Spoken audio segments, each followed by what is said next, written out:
이 앞주에 전속중개계약을 이 앞전에 전속중개계약을 배웠거든요. 이 전속중개계약은 특정 계공에게 의뢰를 맡겨서 중개를 의뢰를 하는 걸 말합니다. 그래서 이제 전속중개계약을 맺으면 의무적으로 정보망이나 일간신문에 정보를 공개하도록 돼 있어요. 그래서 이제 이 정보망이나 일간신문에 정보를 공개하라. 그래서 우리가 이 앞주에 이렇게 배운 적이 있거든요. 그래서 이제 오늘은 그 정보망이 뭔가 이것에 대해서 이제 공부를 하게 되는 거죠. 자, 그래서 정보망 의의는 뭐냐면, 개업 공인중개사 상호 간에 이렇게 나와 있어요. 중개 대상물 중개에 관한 정보를 교환하는 체계를 말하는 것이다. 자, 이 지문. 여기까지가 우리가 정보망 개념으로 잡고 있습니다. 자, 개업 공인중개사 상호 간의 정보를 교환하는 거다. 그러면 여기서 특히 주의할 것은 이 개업 공인중개사란 말은 중개업소 사장들 아닙니까요? 그래서 이 개공끼리 정보를 교환하는 것이지 뭐 개공하고 의뢰인하고 정보를 교환한다 할지 뭐 거래 당사자 상호 간의 정보를 교환한다 할지 이런 것은 아닙니다. 그래서 이제 혹시 개념 묻는 문제가 나올 수도 있거든요. 이 개념 묻는 문제가 나오면 개공 상호간, 개업 공인중개사 상호간 이 지문을 관심을 가져주셔야 돼요. 공부할 때 대충 하시지 말고 관심을 가져주면서 공부를 해주시면 됩니다. 그 다음에 이제 우리가 이제 거래 정보망을 운영하는 자를 뭐라 그러냐? 거래정보 사업자란 말을 써요. 거래정보 사업자란 말이 나오고 있죠. 이 정보망을 운영하는 사람, 정보망을 운영하는 자를 거래정보 사업자를 한다. 그래서 이제 처음 공부하신 분들은 이 단어가 좀 생소할 수도 있어요. 근데 이게 이제 우리가 자주 등장을 합니다. 이 거래정보 사업자라는 단어가 자주 등장하는데 이 정보망, 즉 쉽게 말해서 부동산 사이트를 말하죠. 이걸 운영한 자를 거래정보 사업자, 거래정보 사업자라는 단어는 반드시 기억을 해 주셔야 돼요. 그러면 이제 거래정보 사업자가 되려면 어떻게 되느냐? 국토교통부 장관의 지정을 받아야 돼요. 지정. 그러니까 그냥 한 게 아니라 공식적으로 국토교통부 장관 지정을 받은 자만이 이걸 운영할 수가 있습니다. 그래서 지정권자는 국토교통부 장관이 되는 거죠. 국토교통부 장관에서 요건을 갖춰서 지정을 받으면 정보망을 운영할 수가 있습니다. 그래서 이제 우리가 지금 시중에는 사설 정보망들이 아주 많습니다. 많은데 우리가 말한 정보망에는 공식적으로 국토교통부 장관 지정을 받은 정보망이라는 거 다시 한번 상기시켜 드릴게요. 그리고 이제 거래정보사업자 지정 목적이 나와 있는데 이 지정 목적은 개업공인중개사 상관의 매매대행 정보 공개와 유통을 촉진하고 그랬어요. 공정한 부동산 거래 질서 확립. 자, 공정한 부동산 거래 질서 확립을 목적으로 한다. 이런 것도 한번 봐주시면 되겠습니다. 그 다음에 이제 우리가 이제 지정 절차가 나와 있는데 이 지정 절차가 시험에 자주 출제가 되고 있거든요. 이 지정 절차가 자주 출제가 되고 있는데 방금 거래정보 사업자가 되려면 국토교통부 장관의 지정을 받으라 그랬어요. 그러면 어떤 요건을 갖춰야만이 지정을 받을 수 있는가? 이걸 이제 공부를 하게 되는 거죠. 일단은 이 운영할자로 지정받고자 하는 자는 전기통신사업법 규정 부가통신사업자로 다음 요건을 갖추라 그랬어요. 일단 부가통신 사업자만이 정보망을 운영할 수 있다는 거 이걸 또 관심을 가져줘야 되고 그러면 이제 나머지 요건을 충족하면 돼요. 자, 일단은 이 정보망을 지정받기 위해서는 뭐가 필요하냐면 회원들이 필요합니다. 회원. 그러면 일단 회원들이 있어야지 이걸 운영할 거 아니에요. 그러면 회원이 누굽니까? 개공입니다. 왜? 개업공인중개사 상관의 정보를 교환한 것이다. 그래서 개공을 확보를 해야 돼요. 그래서 개업공인중개사 얼마를 확보해야 되냐? 전국적으로 일단 500명 이상 확보가 돼야 됩니다. 뭐 1000명도 좋고요. 2000명도 좋습니다. 일단 500명. 최소 인원이 500명이고 그 다음에 2개 이상 시도입니다. 특별시, 광역시, 도, 특별자치도에서 각 30명 이상 개업공인중개사가 가입 이용 신청을 해 주셔야 됩니다. 그러면 이것은 이제 정확하게 알았는데 전국적으로 500명이거든요. 그리고 2개 이상 시도라 그랬어요. 그럼 예를 들어서 서울에서 499명, 경기도에서 1명, 그럼 2개 시도는 됐잖아요. 이런 경우는 지정을 못 받아요. 왜 그러냐면 시도에서 각 30명이 이게 충족이 돼야 돼요. 그러니까 예를 들어서 뭐 서울에서 470명, 뭐 경기도에서 30명, 그러면 지정을 받을 수 있겠죠. 그러면 지정받을 수 있는데 뭐 서울에서 499명, 뭐 경기도에서 3명. 그러면 지정을 안 해주겠죠. 그래서 이제 이게 31회 때 출제가 돼서 가로넣기 문제로 출제가 됐는데, 이거요. 이걸 빼놓고, 이게 뭐가 들어가느냐, 뭐 이런 거. 이게 출제가 된 거잖아요. 그리고 이제 2개 빼놓고, 몇 개 이상 시도냐, 뭐 이런 형식. 그래서 이 지정 요건에 관련 문제가 뭐 가로넣기 문제 형태로 나올 수도 있고, 박스형 문제로 나올 수도 있고, 그냥 일반 오지선다항으로 가볍게 나올 수도 있고, 여러 가지 형태, 뭐 출제자 마음이니까, 문제 내는 건 출제자 마음이잖아요. 그래서 여러분들이 이걸 정확하게 알아야 돼요. 근데 이제 이게 한번 읽을 때는 뭐 어려운 것도 아니에요. 개공 500명 이상 확보하라. 2개 이상 시도에서 각 30명 확보하라. 어려운 건 아닌데, 공부를 하다 보면 잊어먹게 돼 있죠. 왜냐하면, 우리 과목만 해도 유사 숫자가 등장을 합니다. 저 뒤에서 뭐 20인이 나와요. 시도에서 20인. 뭐 이렇다 보면은 어디가 30명이고 어디가 20명이고 이제 시간이 지나면 헷갈려요. 시간이 지나면 자꾸 헷갈리기 때문에 이것을 저는 항상 강의할 때 5, 2, 3 이렇게 강의를 합니다요. 500명에서 5, 2개 이상의 시도에서 2, 그 다음에 30인에서 3 이렇게 암기해놔라. 5, 2, 3 이런 형식으로. 그러면 나중에 일단은 그런 단어를 익숙하게 만들어 놓으면 문제가 나왔을 때 흔들리지 않고 답을 골라낼 수 있다는 거죠. 그 다음에 정보 처리 기사가 필요합니다. 여기서는 이제 기능사가 아니라 기사입니다.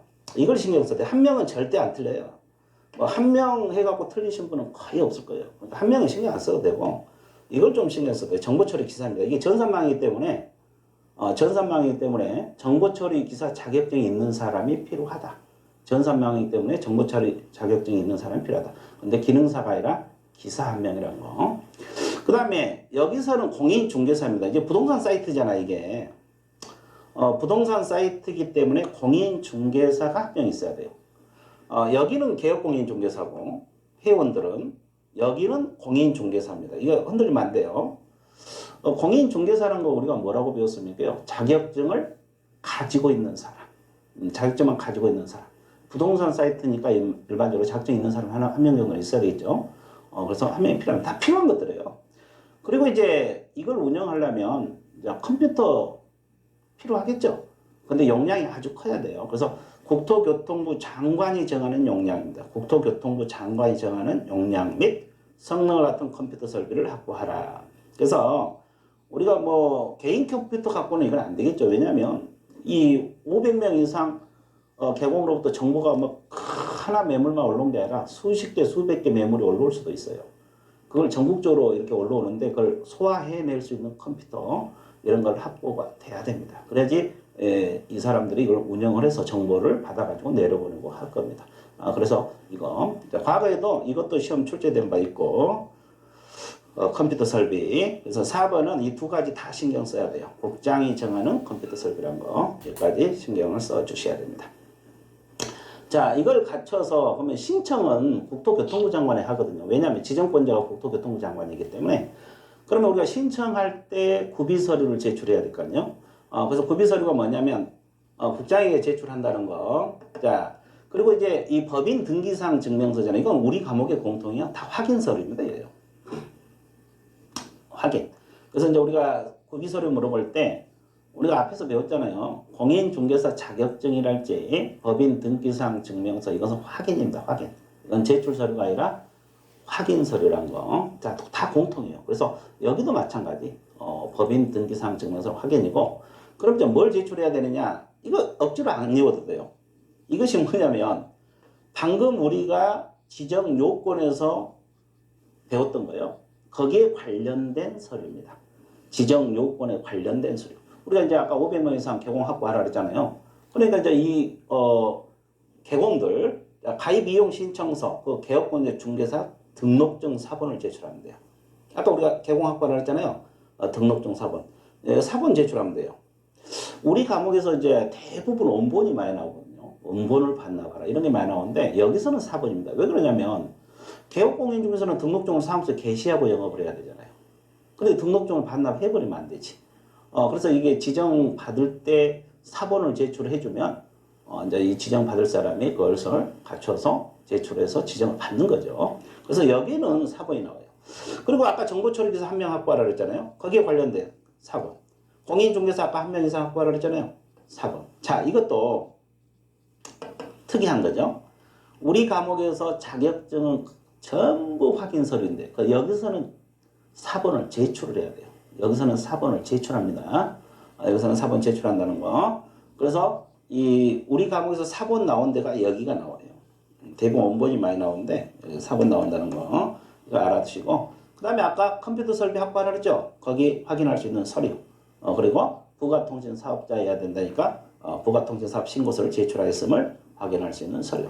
자, 그래서 이 구비 서류는 따로 공부 안 해도 돼요. 이 지정 요건에 관련된 서류다 이렇게 정리를 해 놓으시면 크게 문제는 없습니다. 대신 4번이라는 거, 원본이 아니라 4번이라는 거. 정보처리기사 자격증 4번, 공인중개사 자격증 4번, 개공 등록증 4번, 이런 4번을 제출한다는 것만 조금만 유념을 해주시면 되겠습니다. 그 다음에 이제 지정 절차에서 이렇게 구비서류를 갖춰서 요건을 갖춰서 구비서류 갖춰서 지정 신청 국장에게 제출했잖아요. 그러면 국토교통부 장관은 어떻게 했냐? 지정 신청을 받을 때 신청을 받은 날로부터 30일 이내 검토를 합니다. 그래서 이상이 없으면 지정을 해주고 지정서를 교부해 준다는 거지. 자, 이 지문. 자, 그래서 이제 이게 흐름을 알아야 되는데 이 30일은 당연히 알아야 되죠. 근데 이것도 알아야 돼요. 시점. 네, 여기 이걸 외워놓으면 여기서 흔들어 보고, 이걸 외워놓으면 또 기간을 흔들어 볼 수 있어요. 그래서 지정서는 지정 신청을 받은 날로부터 30일. 지정서는 지정 신청을 받은 날로부터 30일 내에 교부해 준다는 거 반드시 기억을 해 주셔야 되고, 그 다음에 거래정보사업자 지정대장이라고 있거든요. 이 지정대장은 전자적 처리가 불가능한 특별한 사유가 없으면 전자적 처리가 가능한 방법으로 작성 관리를 하라. 전자적 처리가 가능한 방법으로 작성 관리하라. 이런 내용도 있다는 거 여러분들이 알아두시면 되겠습니다. 자, 그 다음에 운영규정 변경 승인이 나와 있죠. 그럼 이제 지정을 받았어. 그럼 바로 정보망을 운영하느냐? 그건 아니에요. 지정을 받았으면 바로 운영해야 정상이지. 근데 그게 아니고 한 단계를 더 거쳐야 돼요. 자, 지정받은 날로부터 3개월입니다. 또 30일이 아니라 시점도 신청이 아니라 지정받은 날로부터 3개월 이내 운영규정을 정해야 돼요. 자, 운영규정이라는 게 뭐겠어요? 약관이라고 생각하면 돼요. 이 정보망을 어떻게 운영할 것인가, 뭐 회비는 얼마를 할 것이며 가입자 권리 의무는 뭐고 운영자 권리 의무는 뭘까, 이런 걸 규약을 정해가지고 국토교통부 장관은 승인을 받아야 돼요. 국토 승인사입니다. 자, 우리 과목을 공부하다 보면 승인도 있고 보고도 있고 신고도 있고 통보도 있고 그래요. 근데 여기는 승인입니다. 운영규정을 정해서 국장은 승인, 변경할 때도 국토교통부 장관은 승인을 받아야 된다. 근데 이제 언제부터 받아야 되냐? 지정받은 날로부터 3개월입니다. 자, 아까 우리가 지정서는 신청일로부터 30일이라고 배웠죠? 근데 운영규정은 지정받은 날로부터 3개월. 이 시점하고 기간 흔들리면 안 됩니다. 이것은 이제 자주 수험생들이 틀려요. 내용이 어려서 틀린 건 아니에요. 근데 이게 자꾸 잊어먹기도 하고 정확하게 공부를 안 해놓다 보니까 자꾸 그런 문제가 발생을 해요. 자, 그 다음에 이제 이렇게 운영규정 승인을 받고 나서 정보망을 설치 운영을 하게 되는데, 이건 언제부터 해야 되냐? 이 지정받은 날로부터 1년입니다. 자, 여기도 시점을 신청일이 아닙니다. 신청일이 아니고 또 승인받을 때도 아니에요. 신청일도 아니고 승인받을 때도 아니고 지정받은 날로부터 1년입니다. 정보망을 설치 운영을 해 주셔야 돼요. 그렇지 않으면 또 지정 취소 사유가 발생할 수 있어요. 이런 문제 때문에 여러분들이 이런 지정 절차에 관한 내용을 시점하고 기간 정확하게 여러분들이 정리를 해 두시면 되겠습니다. 자, 그러면 지금 우리가 이론으로 이렇게 쫙 한번 봤는데 지금 내가 시점 강조하고 기간 강조를 했거든요. 그래서 이제 이것을 다시 한번 내가 판서를 통해서 정리를 해 드릴게요. 정확하게 공부할 필요가 있거든요. 자, 일단 지정 절차가 있는데, 자, 우리가 가장 먼저 거리정보사업자가 되려면 지정 요건을 구비를 하라 그랬어요. 그리고 이제 국토교통부 장관에게 지정 신청이 들어갑니다. 그럼 신청할 때는 그냥 가라 구비 서류 제출하면 국장이 검토를 해요. 그리고 이제 이상이 없으면 지정을 해주고 지정서를 교부를 해주게 돼 있어요. 지정서를 교부를 해줍니다. 그리고 나서 운영 규정을 정해야 돼요. 운영 규정. 아까 규약이라 그랬죠? 회비는 얼마나 할 것이며, 자, 이런 거. 그리고 승인을 받고, 변경도 역시 승인을 받으라. 이렇게 했어요. 그리고 이제 정보망을 설치하고 운영을 하라. 이렇게 아까 우리가 개략적으로 봤어요.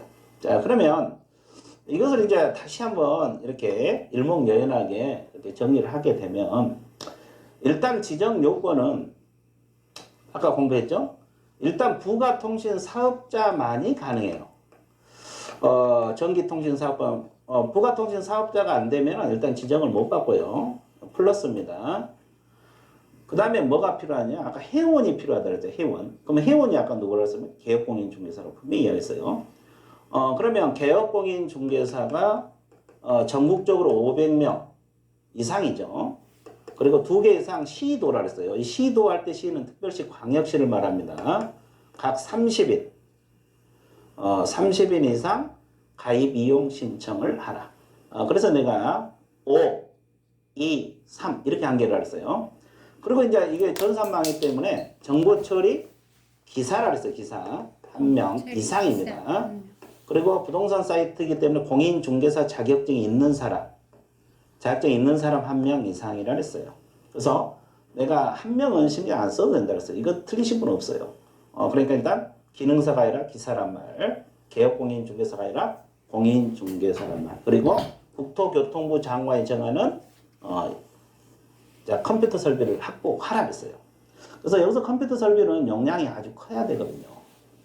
그렇죠? 500명 이상 정보 옳은 걸 받아서 처리할 수 있는 컴퓨터가 필요합니다. 그래서 용량이 큰 걸. 그럼 이제 이렇게 여기에 요건을 갖춰서, 그러면 구비 서류는 여기에 관련된 서류라 그랬어요. 부가통신사업자 등록증 자, 개공 등록증 사본, 정보처리기사 자격증 사본, 공인중개사 자격증 사본, 컴퓨터 설비 확보할 수 있음을 증명할 수 있는 서류. 자, 그래서 구비 서류는 따로 안고 이렇게 요건에 관련된 서류를 제출한다. 이렇게 생각하면 돼요. 그럼 국토교통부 장관에 신청 들어가잖아요. 그럼 이때부터 30일이에요. 방금 우리가 배웠듯이 신청 받은 날입니다. 그래서 이 시점을 정확하게 알아야 돼요. 기간도 중요하지만 이때부터 30일이라는 거 정확하게 알아두셔야 되고, 그 다음에 또 뭐라 했습니까요? 이 운영규정, 규약을 정해서 국토교통부 장관의 승인을 받으랬어요. 여기는 또 지정이 아니라 승인입니다. 그럼 이때부터 3개월이에요. 3월.